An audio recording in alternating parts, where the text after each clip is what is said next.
Good morning, everybody. Welcome back to Crafting and Crime Daily. This is the show where I, your host, Rebecca, recap live trials that are going on YouTube. And did you know there is a thing called Crime Con? Yes, they actually have a convention for crime. Well, no, they're not committing crime or anything like that. It's like court TV, law and crime, famous podcasts, not me, famous podcasters, uh, Dateline, 2020, all these people are there and they're giving themselves awards. It's pretty cool. If it was in Orlando, I could have visited my brother. But first, coffee. Maybe in the future, I'll get to a crime con. How cool is that? So, this hat I purchased at the last retreat from the Uncrafty Crafter's sister. Yes, she crochets beautifully, and isn't this adorable with that little stripe? And she gave me a pattern. I haven't done it yet. In any case, because she combined several patterns, and I'll just find a pattern. It's a bucket hat. I just love it. And sometimes, I like to wear my bucket hats like this or like this. You can do a lot of things with a bucket hat, and it's lightweight. This is cotton. I digress. So, how was your weekend? Mine was fantastic. I've been listening to I'm going to catch you up on the Rentala case. She is alleged to have committed the murder of her wife, Anna Marie Rentala, who was found in the basement, yes, of their home up in Massachusetts. Now, I'm also covering the trial of Maya Kowalski. She is the star of the Netflix documentary, Take Care of Maya. I hope you guys watched it because it gives you a little flavor of the background of this case. And when that documentary ends, it's like an hour and a half. When it ends, they are just going into trial for April of 2022, and the trial gets continued. Well, now the trial is live. They're not having trial today. So tomorrow I'll bring you up to speed on what happened on Friday in the trial, day one of testimony. Yeah. So what have I been doing all weekend? Sorting the stuff my bestie gave me. We'll talk about that at the end. Let's talk about the case of Kara Rentala. So they finished up the testimony of Robin Whitney. She's retired now, but she was with the state trooper's office, and she was the lieutenant at the time at the state trooper's office. So kind of in charge of everything. For some reason, the prosecution in this case is not putting on the lead investigator. So they're getting all this testimony in through other people, including the lieutenant who was the lead investigator's boss. I don't know why they're not putting on the lead investigator. I don't know. I don't think he's deceased. He may not be available, which would be kind of odd, but maybe he's ill. Who knows? Because this happened a long, long time ago. This is an old case. It's been tried. This is the fourth trial for this case. Yeah. Oh, so good. And I've been eating these things for breakfast. These little chocolate croissants. Oh my God, they're so good. Get them at Aldi's. Okay, so they finished up, the prosecution finished up uh, the direct testimony of Robin Whitney, and then she was on cross-examination. So the cross-examination, let me just talk for a minute about this lawyer for the defense. Uh, lawyers have an impact on the jury. When I was an attorney, they focused on what was she wearing, what is she wearing, and I actually I after one of the trials was over that I did, I went to a local bar afterwards to have a cocktail, and there's the jury, and they invited me over, and one of them looked at me and she said, "Ann Taylor." I'm like, yeah, all of the almost all of my court clothes were Ann Taylor. So it's kind of funny that, and then she's like, "Your boss, he was so mean." So I say all that to say this defense attorney is kind of mean. She's one of those like those overbearing New Yorkers. She's like, and she gets loud and she gets very argumentative, and I don't know how that's going to impact the jury. I hope they don't hold that against Kara Rentala because she's very, very abrasive, this woman, very abrasive. So her whole cross examination was about Mark Olasak. You know, did you get Mark Olasak's credit cards? Actually, they did. So she said, yeah, they got all of his credit card information.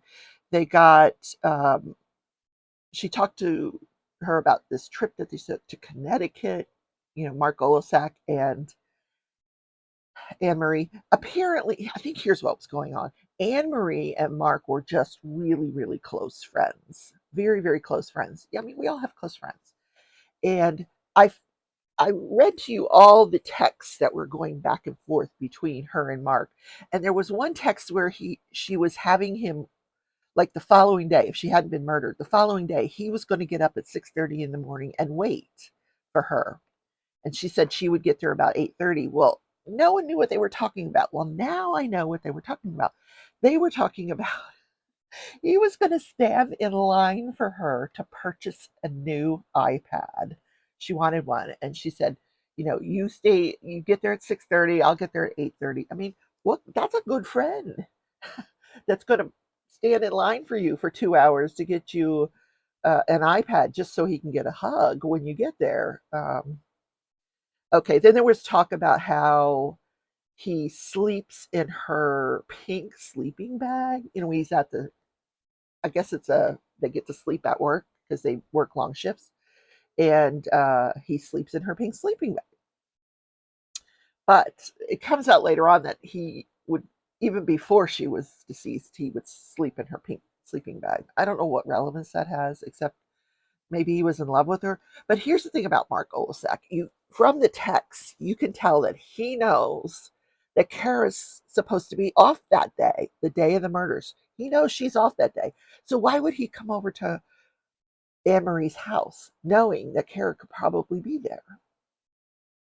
Something's not adding up there, right? Yeah.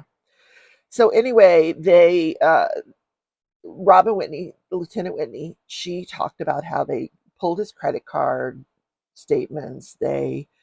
Um, they knew about this trip to Connecticut. The trip to Connecticut was to purchase a dog for Anne Marie, some dog that she wanted. They ended up not getting it. And then after she died, Mark Olasak took all of the belongings, personal belongings from Anne Marie's locker at work and put them in his locker. And then he had given her the $350 to buy a dog. And she tells him that she bought a dog. And then she turns around and asks him for $20 to buy a kennel for the dog. She didn't get no dog. She just liked money, this girl. So is that enough to make him mad enough to go over to her house knowing that her wife's going to be there and kill her?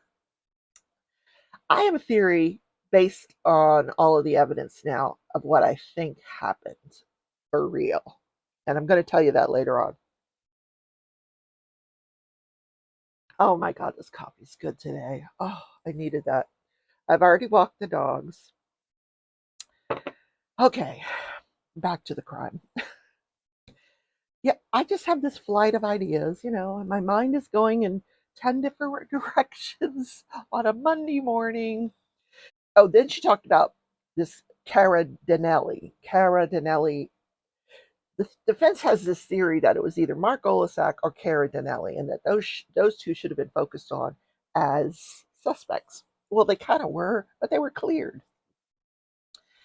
Cara Dinelli, you know, Detective Whitney, she said, we were aware that they had an on again, off again relationship for years, and they that she Anna Marie had last seen Cara Dinelli in November of 2009, and this happens in 2010. The murders in March of 2010. So it'd been a few months since she had seen Anne. Carla Daniele told the officers that day she had gone for a run from between 3 o'clock and 7 o'clock. She went to the Health Tracks, which is a gym of sorts, and they actually pulled the gym records and get her, signing in and signing out, or card swiping in and out. And she goes in, and it's a place you can run in there. And she decides she was going to run outdoors that day, so she leaves, and then she comes back at 7, and she doesn't swipe in, but she swipes out. And they said because she knows her, they didn't make her swipe in again. So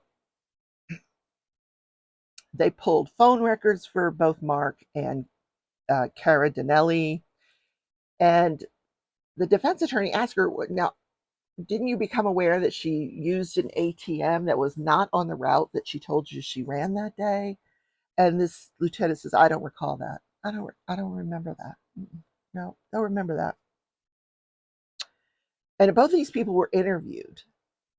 Once, like Mark was interviewed by this lieutenant once, and then he was interviewed by the lead investigator once. So if this lieutenant didn't know something, she'd say, well, I didn't interview him. You have to ask the lead investigator. He did the interview. Yeah, but didn't you read the report? So all the reports in this particular division of the state troopers would go to the lieutenant. It says on the, like from to this Lieutenant RW. She goes, that doesn't mean they all really came to me. It's just, that's who they put there. And she goes, well, aren't you responsible for the unit? Yeah, I'm responsible for the unit. And eventually I might have read some of them or all of them. And she did point out that Mark voluntarily disclosed their relationship. He voluntarily, both him and Cara Donnelly, gave handprints, fingerprints, DNA samples, and they were cleared. The next person that I wanted to talk to you about, the next witness, was Christopher Ray. He was tasked, he was a state trooper, he was tasked with going to all the different places that Cara Rentala had said she went during that time period where she takes their 2-year-old, Brianna, who won't take a nap, and she wants her wife to be able to sleep because she had worked the night before. She takes Brianna and she puts her in the truck. She's got a pickup truck, and they drive around for several hours. And so he was tasked with going to all these different places and seeing if he could find surveillance footage or evidence or both. And he did. So, and I have pictures of everything. So all of these happened in a town called Holyoke. And the only thing I know about Holyoke is it was mentioned in the Dirty Dancing movie. Remember that? We're going to do a show over in Holyoke, something like that. I don't know. Anyway, they don't live in Holyoke, so it was like the next town over. So he describes that the first place she says she went was the mall. So he tracks her to the mall. Based on, he went and he got surveillance footage from each of these places. So he watches all of it, he and whoever the loss prevention person is for all these different places, and he finds footage of Cara Rentala pulling into the mall parking lot at 4:58 p.m. And I have photos of all of this, of the surveillance. Then she's walking into the mall at 5:05 p.m. Now, Cara Rentali, when she was interviewed by Lieutenant Whitney, had told her that she left the house with Brianna between 2 and 3, I think. 2:30. Yeah, between 2 and 3 o'clock. Now, she told a lot of people a lot of different times, but they were all in that range, 2 to 3 o'clock range, which was apparently Brianna's nap time. So they drove around. What were they doing between the time they left and the time they got to the mall at 4:58? 5 o'clock. That's 2 to 3 hours after you said you left your house. So then they left the mall at 5:34. And then he finds later on they found in the back seat of the truck a bag from the children's place, a bag from the Gap. So they pull footage from those places, and she went to the children's place and made a purchase. She went to the I think it was Baby Gap and made a purchase, and then she left the mall. Then she goes to McDonald's and she parks her car near this dumpster, but she gets out of the car and she walks over to another area that's in the back of McDonald's, not the dumpster that she parked next to, but this just regular trash receptacle. I call it a trash can, but anyway, it's got a lid on it, and it looks like McDonald's trash cans. It's all the way in the back, so she walks over there and she puts something in it. Anyway, the times on this are chronologically, it comes after she went to the mall. So she goes to this McDonald's. She does not make a purchase. She just puts something in the trash. He goes later that next day and retrieves the trash, and he looks in it, and right on top, he said he didn't even have to search to find it, which tells me McDonald's is not emptying their trash often enough, because he finds rags and a pink diaper, which match rags and pink diapers that were found under the sink in the Rentala home. So why is she throwing them out at the back of a McDonald's? I don't know. And they were placed into evidence and they were shown to the jury, and I didn't see any blood on any of it. I don't know. So then she goes to a Stop and Shop where she's seen going into the store at 6:02 p.m. and then leaving at 6:14 p.m. She made one little purchase in the Stop and Shop. Then she goes to the Burger King, and not the Burger King that was right next to the McDonald's, but a Burger King that's closer to her home at 6:48. And then after that, you see she comes home and she finds her wife, and then that whole thing ensues. So was she really gone from the house between maybe 4:30 and the time she comes home? What happened to that time in between when she says she left the house and 4:58? I said 4:30 because if she leaves the house at 4:30, that's enough time to drive all the way over to Holyoke and go to the mall. I don't really know how far the mall was away, but here's a map. They put up a map of the different places, like she leaves her house and the different routes that she took that day. They also put up surveillance footage where you can see something in the back of that pickup truck, in the bed of the pickup truck. And this officer was tasked with like going to the dumpsters to see if he could find anything that was the shape that was in the back of this pickup truck. We don't know what it was, but later on, when they look in the pickup truck's bed, all they find is a bag from McDonald's. They don't find anything, or bag from Burger King. I don't know, one of those two places. Um, they don't find the objects that we saw in that pickup truck. We don't know what those objects were, but I don't know. So then they put on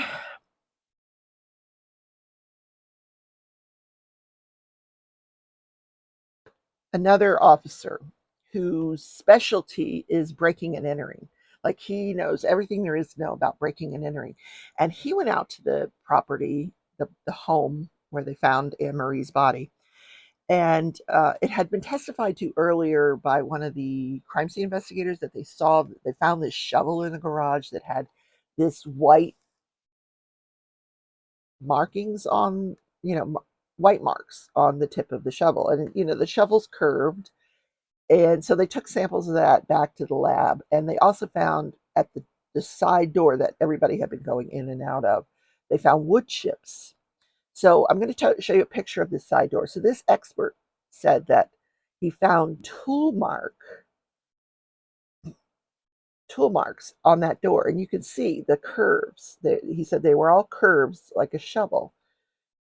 Yeah, and it's where the what you can see where the white paint is chipped off, and where the wood chips might have come from if somebody was trying to use a shovel to break into that house. Which leads me to my theory. I think, and this is just my opinion, I could be totally wrong. I think they were in a fight. Brianna's home. I think the three of them are home. Brianna, Anne Marie, Kara, they're home, and they're fighting. I think at some point, Anne Marie locked Kara out of the house, And that would make Kara very, very angry because it's Kara's house. She owned it before Anne Marie came along, and she doesn't hesitate to make everybody know that. So, did she break back into that house with a shovel? And I got to tell you, if I'm trying to get into my own home with a shovel and I finally get in, by the time I'm going to be pretty darn mad and pretty heated that you've locked me out of my house. My child is in there, probably crying, and yeah, and then she ends up down in the basement dead. That's what I think happened. Yeah, I'm probably wrong, but it fits with the evidence, right? The other thing this breaking and entering guy talked about is that nothing was stolen out of the house. There were valuables in the house. There was money. There was a high-tech camera. There was stuff that people could take, and none of it was even disturbed. So this was not a robbery. If somebody, whoever was trying to get in that house, was probably locked out of the house. I'm going to say Anne-Marie locked Kara out. Okay. So then we get a I can't say this, blood spatter or blood stain pattern spatter expert, whatever, who did an analysis of the blood stains and had opinions. And they, they talked about how they sprayed different things in the basement with this chemical, and you could see from the reaction that it was presumptive positive for blood all over the place. And this blood stain pattern expert said that some of it was wiped. You could see swipes, like they had tried to clean it. And it's very evident when you see the pictures that they had tried to clean the blood. And it could have been done with one of those rags. Maybe that's why she got rid of those rags. But I didn't see any blood on those rags. But what was in the back of her vehicle? Maybe more rags? I don't know. Then I was writing down the winners of the podcast awards. Podcasts that I never heard of, but I'm gonna check them all out. Yeah, one called Crawl Space, one called My Life of Crime, one called Zone 7, another one called Father Wants Us Dead, another one called Freeway Phantom, um, one called Finding Tamika, one called Project Unabomb. Yeah, they all sound really, really interesting, don't they? Because I've got nothing better to do, right? Oh my gosh. All right, so what you missed the last few days was just them putting all of the forensic evidence in. A lot of blood was collected, presumptive positive areas for blood. Their samples were collected, DNA was collected. So today, Monday, on the stand is the DNA person. Now, when this was collected back in 2010 from the crime scene, things were very, very different in the DNA world. The way they reported things were very different. They could actually say, this is a match, this is not a match. Now, today, there's a whole different way of doing DNA. And, they use STAR, a system called STAR. And by agreement with the prosecution, the defense has said, okay, we won't mention STAR, you know, on cross examination. It won't come up. That there's a better way to do DNA now. But so they're just going to go with the results that they had from back then, like who matched with whose DNA in the garage or in the basement.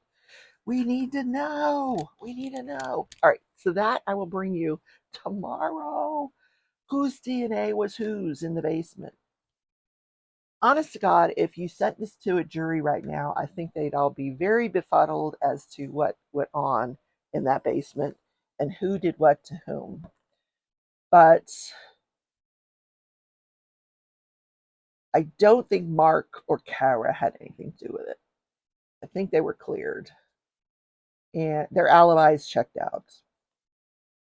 Yeah. So it'll be interesting to see if any of the DNA from the basement is Mark or Kara. Kara, whatever this lady's name is, Kala, Kara. the other woman. Let's just say that. So what was I up to last night? I did game night. Oh my God, I had so much fun playing Zelda. You guys, it's so much fun. I was I took those two. If you watch yesterday morning's live show, you'll see that I opened some friend mail and I got two big rings like this, two big rings of DMC floss and all this specialty floss. I mean, this I took all the DMC out of those rings, and that's what's here, and here. So that's quite a bit.